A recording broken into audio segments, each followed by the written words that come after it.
Our thesis is due next month. And you're out of time. Whose fault is that? Ours? Absolutely. And I do apologize. Don't apologize, Ruth. Screw that. The fact of the matter is, we did put in a request months ago and were denied. And then we reapplied and were denied again. And coming here was our last-ditch effort to save our thesis. And I can't breathe in this thing. Well, Rose, maybe you'd like to go outside and get some air. Maybe I should, Ruth, because I'm starting to think this whole thing is a colossal mistake. I'm breaking out in a rash. My boobs hurt, and I'll tell you the truth, Anthony. May I call you Anthony? These aren't actually my clothes. I borrowed them because I wanted you to take us seriously. Because nobody takes girls seriously in this field. They just don't. We don't look the part or whatever, but can I tell you a story? 1978, I was at summer camp. And my counselor, Drew, told me and everyone in Cabin C the true story of the Victor Creel massacre. And little Petey McHugh, you know Petey, right, Ruth? Of course. Yeah. Little Petey McHugh started sobbing right there on the spot, full on hyperventilating, and all the other campers, they couldn't sleep for weeks. And I couldn't sleep either, but not because I was scared, because I was obsessed with the question, what would drive a human being to commit such unimaginable acts? Other kids, they wanted to be astronauts, basketball players, rock stars, but I wanted to be you. I wanted to be you, so forgive me if I'll now try anything in my power, including wearing this ridiculous outfit, if I might get the chance to speak to the man that ignited my passion and learn a little bit more about how his twisted, but let's face it, totally fascinating mind works. So yes, we don't have the official paperwork, but don't tell me that crybaby Petey McHugh wouldn't have gotten an audience with Victor in a matter of moments if he'd asked politely, because you and I both know that he would. So, 10 minutes with Victor. That's all I ask. Stranger, danger, talking stranger things. Together, forever, we're loving stranger things. It's Stranger Things Forever. Rewatching season 4 from the start to the finish. It's Stranger Things Forever. Every podcast we do will cover just 10 minutes. Stranger danger everywhere. I hope that you people still care. It's time for me to do it. Let's get to it. Come on, everyone.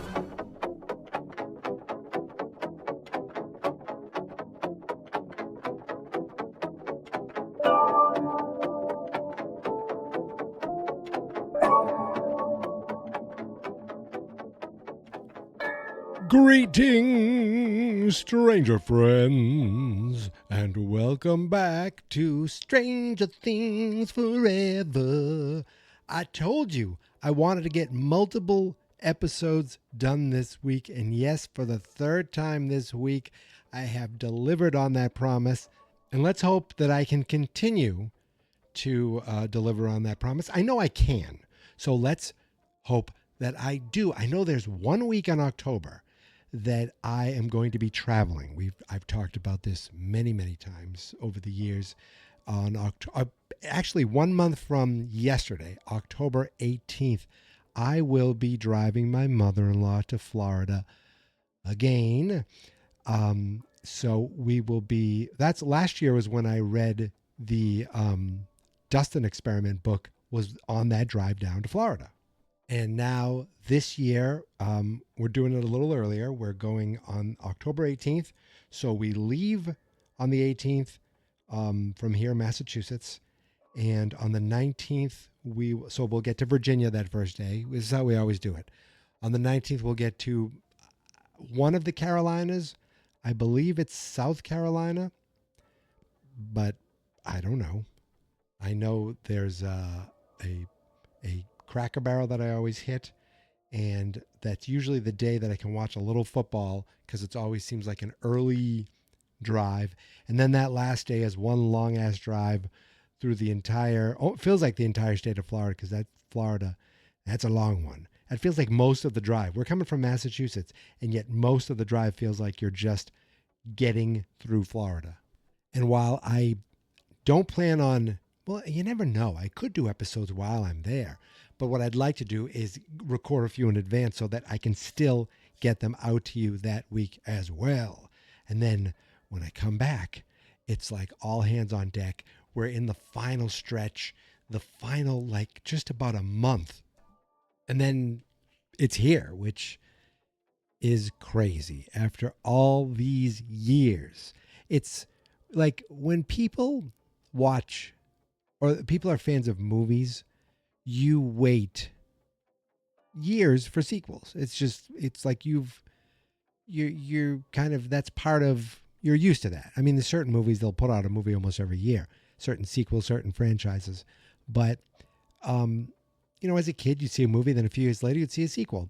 With TV shows, you grow up and you watch a season, and if it's coming back, then it comes back the next year at the same time, and the next year at the same time. And with Stranger Things and some of these other shows, it happens. For a variety of reasons. Sometimes it was, pandemic related. Sometimes it was strike related. But in specific to Stranger Things, we feel like we have waited for years for a new season of a show. But at the same time, this show is so cinematic where every episode is almost a movie that you feel like you're getting a movie with, like you're getting 7 or 8, 9 movies, whatever, how many ever episodes are in a season, that it's just worth the wait. But we have waited. And as I said, last year on the trip, that's when I read the Dustin Experiment book, which is a perfect segue to something that I found on just typing Stranger Things into Google News today. I found this on thepopinsider.com, thepopinsider.com/stranger-things-book-news. I will put a link to this in the show notes. These Stranger Things books are real page turners. Page Turner, that'd be a cool character name. I'm sure there was someone named Page Turner. Now, some of these I've heard about or talked about. Like, I guess there's a sticker book. I'm not interested in that. Well, I mean, maybe I would be. Is that a coloring book? I don't know. And then of course I've talked about the Robin and Nancy book, One Way or Another, which I can't wait to read. And I said in the past, maybe I would wait between, I'd wait till after the season, after the Stranger Things 5 is done and the podcast is done, to read it, to have something to follow up on, because it's not crucial to Stranger Things 5. But then I'm thinking, well, depending on timing, if I could fit it in before Christmas and read it, maybe I will. Got to read something. I'm always reading something. But the real reason I wanted to mention this article was, and this came out a couple of weeks ago, so I'm a little behind, but they have Stranger Things, the complete scripts in these. Well, they say paperback books, but they look almost like school textbooks. At least the pictures I'm seeing, they look like these gorgeous textured books. Now maybe they're just made to look that way. It's just a regular paperback book, but they do look really nice. The complete scripts of season 1, season 2, season 3, season 4. Imagine if they did season 5. Like, oops, we accidentally put out the scripts for season 5. And they're not crazy expensive. I mean, for paperbacks, they're $21. For Kindle, you can get them for an ebook for $15. I don't know if that's how it always is, but that's how the price is right now. But they just look really cool, and they came out in September. They came out just a couple of weeks ago. They're like the first season's a beautiful red cover with the Christmas lights. The second season is orange with coloring books, and we can definitely see the Mind Flayer. The third season is ice cream, of course, scoops, and it's this bright pink cover. I mean, they're just beautiful to look at, and they all have introductions from the Duffer Brothers, it looks like. And the fourth season is this blue textbook with a cassette tape on it that says, "I'm still here" on the cassette tape, which, what the hell is that even referencing? I don't know, but it does look cool. And yeah, I mean, here's the thing. I love the idea of physical media. I would love, my wife and I used to have this big rack of DVDs for movies we watched. And now those are all in a binder. I think I got rid of every case. I said I don't care about the case. I threw them away and have the binder, which is sacrilegious for physical media. Same with books. Like, I would love to have a bookshelf, and these would look awesome on a bookshelf. They look like collector's items more than things you'd sit down and read, but I would do that too. I just don't have the space for it. So usually if I get a book, like an actual paperback book or a physical book, I will turn around after I read it and I will donate it to a little free little library. Or if I get books that I get at a thrift store, I would turn around and donate them. These I wouldn't donate.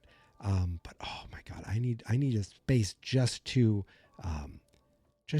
these 4 books. They look really, really cool. So there's a link to this article in the show notes, and it talks about some other books as well. But really, it's those script books that just they look great. All right, let's not waste any more time. Let's jump into minutes 20 to 30 in Dear Billy. It picks up. I make this joke every time. It picks up where we left off last time. Let's do it this way. Where we left off last time, Max was telling them all to get in the car to go to East Hawkins. She looks back at the house as she hears chimes we hear chimes. I don't know if she's hearing them or if we're just hearing them, but she's definitely looking back in fear. They say don't look back in anger. I've heard her say, I hope you say, don't look back in anger. I hope you say. It's like I've sung that song 1,000 times in my life and I can't think of it right now. Anyway, she looks back in fear. And then we leave them after Max gets in the car and they drive away. But, I say she looks back in fear, but she has that one look like, no way, you're not messing with me. Like a little bit of strength, a little bit of pushback, like rebellious, She is Mad Max after all. And then we jump over to Pennhurst, where we really is the first real moment of this 10 minutes. The Pennhurst Mental Hospital. I guess that's in Hawkins too. I feel like Hawkins is like Springfield for The Simpsons. They have everything. What I love is just Robin's discomfort about, mostly about the clothing. She just can't. She's talking about looking like she's dressed up for an Easter brunch, how it's pinching her boobs. She's just complaining how uncomfortable it's making her feel. Not even how it looks, but I think just physically, I'm not talking emotionally feel. I mean, well, I do mean that, but I think also she just feels like almost claustrophobic in these clothes. And you can see Nancy's like, oh my God. And I guess this is Nancy's idea of how she would dress to go someplace, dress to impress. And this is how, so I guess she's like, Robin, this is how we do it. I'm sorry, it's Ruth and Rose. But there's no way, if Robin were on her own doing this, she would definitely dress the way Robin dresses, not the way Nancy dresses, where Nancy thinks, no, this is the proper way to dress to make a good impression, which I just think doesn't really help, actually. It doesn't really help at all when they meet the warden of Pennhurst, who's kind of like nonchalantly shutting them down, like, oh, sorry, you really have to go through this, this request process. And you can see they're not getting anywhere. And he's a little, is it mansplaining, chauvinistic? Just, he talks down. He's like, well, you should have thought of that. Like, he's not the teacher. Because Nancy brings up our thesis is due really soon. He's like, well, you should have planned ahead. You should have thought of that. You shouldn't know. Whose fault is that?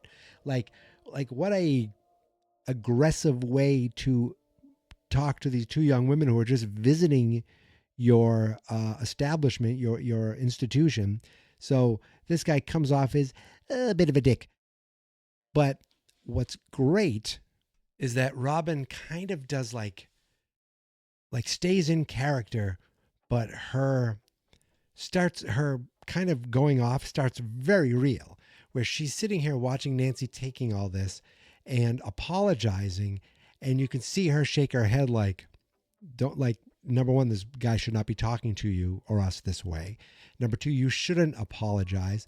And she took that annoyance of the guy, plus her complete annoyance of this outfit, in this situation, and she coupled that with her ability to talk and just talked circles around this guy with that whole story with Petey McHugh, is that his name?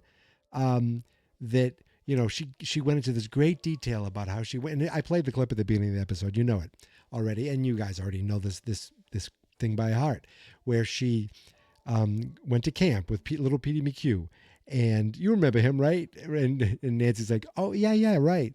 And how they heard the story about Victor Creel and how he was frightened and all the kids were scared and she couldn't sleep either, but she wasn't afraid.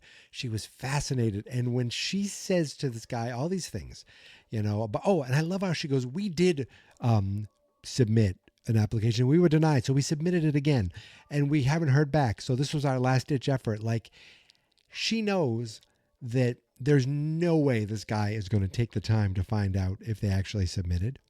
And she's so convincing that he just is captivated by her boldness. And she goes on. And then she feeds into this dude's ego, where she's like, I wanted to be you. And he was like, oh my goodness, someone aspires to reach the level that I have reached. And it worked. This guy, she had him eating out of the palm of her hands. And he was just like, 30 minutes, and you could see Nancy look at her as they're walking out. They give a little slap five of each other, and you're just seeing these two bond and come together, and Nancy being completely impressed with what Robin just did. So that's it as far as Hawkins in this episode. We don't see Hawkins anymore for these 10 minutes. We saw a couple seconds of Max. We see Robin and Nancy. And now we leave Hawkins and go all the way up to Alaska, specifically to Yuri's Fishing Fly in Alaska, where Murray and Joyce are pulling up in an old Buick. I believe that's a Buick. There's an old propeller airplane there. And what I love is they're kind of, they're frightened, they're intimidated. They don't know what they're doing. They don't know what they're dealing with here. And I love that Murray says, if things go sideways, I'm actually a black belt in karate now. And what's great about that for the entire season is you don't take Murray all that serious. You find him, he's kind of silly. He's kind of, you think he's eccentric. That's a headache medicine. Eccentric. There, I did it. To the point, like he talks a big game, and he keeps bringing up karate. And then when it pays off, it's so great. And yes, I'm getting ahead of myself, but it is an awesome, switcheroo where you think he's going to be like, oh, I didn't mean it. I'm not that good. No, he actually backs it up. So this guy pops his head out of an airplane. He's got a big welder's mask on, pops it up, and all of a sudden we are intimidated and then completely disarmed by this guy, Yuri, which was also great because what it didn't make us nervous. We saw this guy and we're like, oh, he's fun. Like he says, Yuri was eaten by bear. And it turns out, no, I'm Yuri. And then he's like, come on, let's go inside. Let's count the money. And he goes, you don't mind if I count the money, right? He goes, he says, I don't trust people ever since my brother ran off with my wife. No, I'm kidding. But they dump out the $40,000 and he's like, here, drink and sit down and have some coffee. It's hot. It's going to be a little while. And I'm sitting there. We're all sitting there now, as we know. When they're like, have some coffee, I'm like, no, don't drink the coffee. But at this point, they think, we got to, this is our only way to get Harper back. We have to do anything this guy says. And every time we are in Alaska, it seems like the next logical thing is to jump over to the west a little more till we get to Russia. So last time we saw Hopper, he was heading out to work, and now he is at work, and it's like you could see him looking over his shoulder. He sees Antonov, his friendly guard, and he's like ready to put his plan into action. And what's that plan? That plan is taking his pickaxe thingamajiggy tool, whatever it is, and breaking it. Hammer, is that what it is? A giant hammer? I don't know. He breaks it, and the guy who was next to him is like, crazy American. So he has a stick. He's like, well, I got to go figure out this, something to do with, I have to get the stick fixed. So he walks over to the cabin, and right away the guard's like, get back, get back. He's like, oh, I broke my tool, He can't really speak any Russian, but he's like, he can say a few things. Broke, can't work. They say, stay here. So he's waiting, looking around. No one's really paying attention. So he goes in while this guy is going to get a replacement tool, and boom, smashes the guy right in the face, takes him out, which you think is perfect. He's going to get away. Everything's going to be right. But then there's that stupid nosy guard who's like, hey, where's the American? And the guy's like, I don't know. But the guard notices the broken tool. So he's like, oh, he must be in the shed as well. And we jump into the shed, and there's Hopper working furiously. Oh, those feet look so cold and disgusted. Oh my God. He needs some cream. He needs a mani-pedi. He rips off his tire irons. He rips off his leg irons. And I mean, it looks like he's ripping skin, as he's getting him over his ankle. You could see Antonov is like, be very careful, American. And Hopper gets one off, and he's just about gets the other one off. And it looks like he actually does. And then the guard shows up behind him. He says, stand up. And then we get, like you could see, the guard doesn't know yet, but Hopper stands up and he's holding the irons in his hand. You're like, oh, he's got him. And then boom-a-loom, he swings, he connects, and I would think that would knock the guy out. If someone hit me with leg irons, I'd be like, oh, I've died now, and I would hit the ground and I would be dead. This guy, not only doesn't he even die, he doesn't pass out, and he fights back, and he and Hopper are going at it to the point where Hopper takes him and almost chokes him, and then the guy grabs another thing and smashes Hopper with it, and they're fighting for the gun. They're fighting away from the gun. They're just constantly going. Then Hopper finally gets the up. Oh, wait. I'm watching the fight right now. I'm literally rewatching the fight. The guy reaches for the gun. Hopper grabs him, takes these irons, puts them around his neck. All of a sudden, the guns go off. So you know what that means? That means everybody outside knows that something's going on. And at that exact moment, Hopper takes the guy, Rick grabs the iron, the metal chain, whatever it is, wraps it around his neck, jumps over this table, flings the guy on his back, snaps his neck, and boom, kills the guy. And that's it. That's it. That is a wicked, wild way to end this 10 minutes. There's only 3 things that happen in this 10 minutes. Number 1, well, I guess you could count Max driving off, but that was part of the last segment. So 3 new things. Number 1, Robin and Nancy talk their way into meeting Victor Creel. Number 2, Joyce and Murray have met Yuri and given him the money.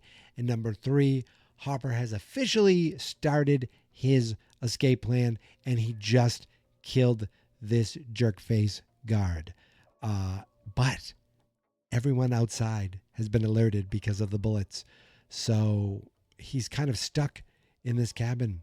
I can't wait to see what happens next, because it's been a while and I'm looking forward to it. But you're not going to have to wait that long, because I'll be back in a couple days to talk about the next 10 minutes of Stranger Things, my friends.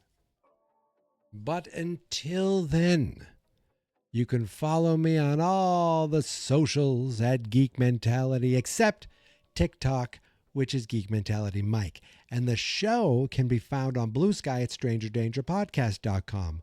Strangerdangerpodcast.com also happens to be the website where you can find every episode of Stranger Danger. Now, we're also on YouTube at Fans Not Experts and at Facebook at Fans Not Experts. That's because the home website where even Stranger Danger Podcast lives is at fansnotexperts.com. StrangerDangerPodcast.com is part of fansnotexperts.com. It's confusing, but I wanted to have a URL specific to this show, so that's basically what I did. And I made the episodes, whenever you go to Stranger Danger on Fans Not Experts, it has its own logo and it's red like the show. So that's why it's all one it's all one website, but StrangerDangerPodcast.com will get you directly to this show. So if you're new, and this is the first time you're listening to this show, I go in depth. Now, if you go back all the way to the first season, you'll be like, these episodes are 20 minutes and he's just talking. That's what it was kind of originally, and then it just grew and grew and grew and grew. And now it's like I'm almost like an audiobook version of an episode where I go through everything. I give my opinions, I give my thoughts, but we just go through and we relive what we just watched. And I can't wait. It's been years since I've done a full episode, an official episode, and I can't wait to do it. And we are just months away now. Months! In months! We'll be talking about Stranger Danger 5. But until then, thank you guys for listening. Thank you guys for following. Thank you guys for your continued support. I truly, truly, truly am grateful. And remember, stay stranger, my friends. Because when we stay stranger, we are the people that will keep Stranger Things alive forever.